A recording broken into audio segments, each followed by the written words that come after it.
Assalamualaikum warahmatullahi wabarakatuh. Perkenalkan, nama saya Nur Afrilia Aprisa dengan NIM 220209502140 kelas PTKG. Pertama-tama saya ucapkan terima kasih kepada Bapak dosen Al-Imran STMT selaku dosen pengampu mata kuliah komunikasi data yang telah memberikan kami tugas ini.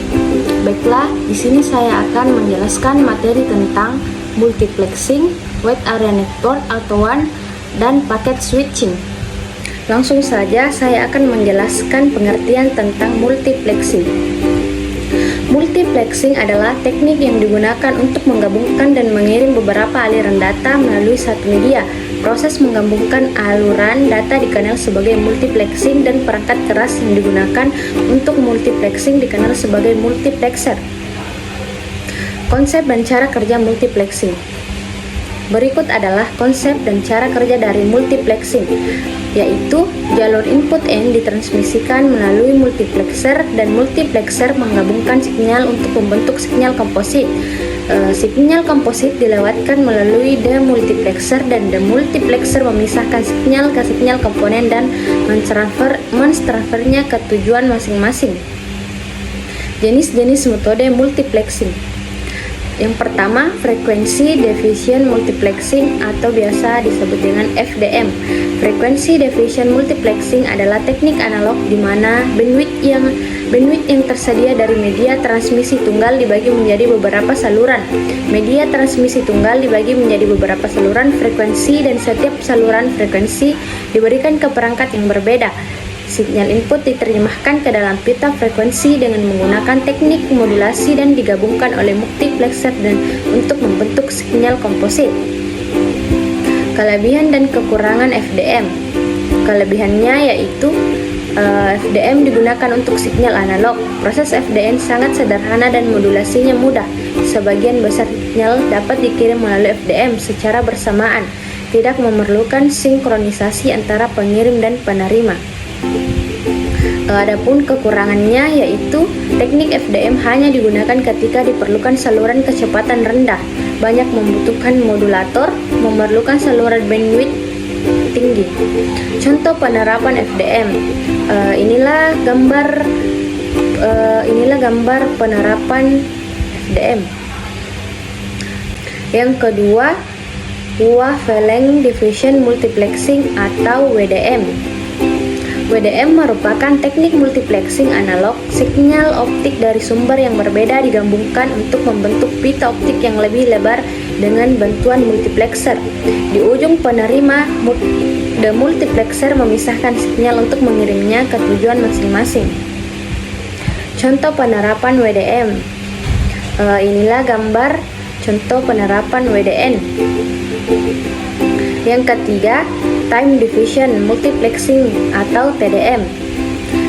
Time division multiplexing adalah teknik untuk mentransmisikan dua atau lebih sinyal melalui saluran telepon, saluran radio, atau media lain yang sama.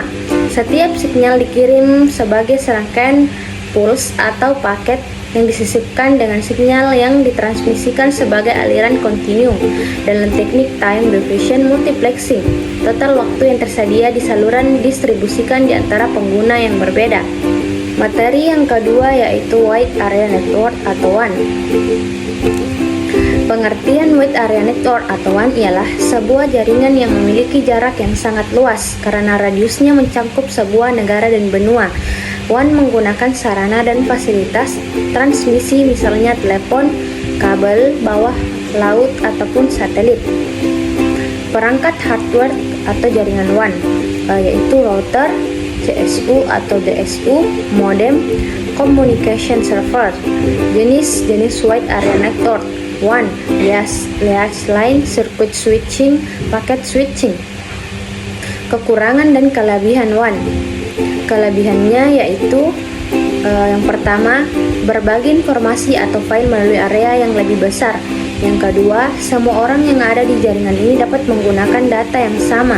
Yang ketiga, mempunyai sistem jaringan yang besar atau luas sehingga mampu menjangkau negara benua bahkan seluruh dunia.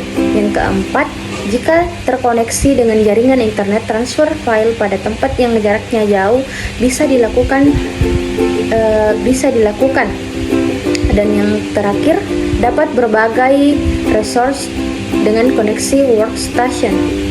Kekurangannya yaitu biaya operasional mahal. Dalam hal settingan atau pengaturan jaringan WAN lebih sulit dan rumit.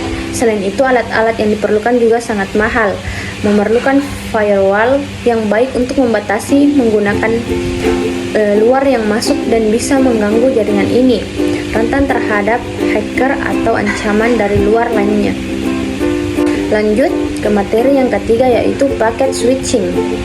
Pengertian packet switching. Packet switching adalah metode transfer data antar jaringan dalam bentuk paket. Tujuannya untuk meminimalkan latensi transmisi jaringan dan mempercepat proses transfer. Melalui metode ini, semua data akan dipecah menjadi potongan-potongan kecil dengan variabel panjang yang sering disebut paket. Contoh penerapan paket switching. Inilah contoh penerapan paket switching. Baiklah, itulah tadi pembahasan materi tentang multiplexing, wide area network atau WAN, packet switching. Sekian dan terima kasih. Wassalamualaikum warahmatullahi wabarakatuh.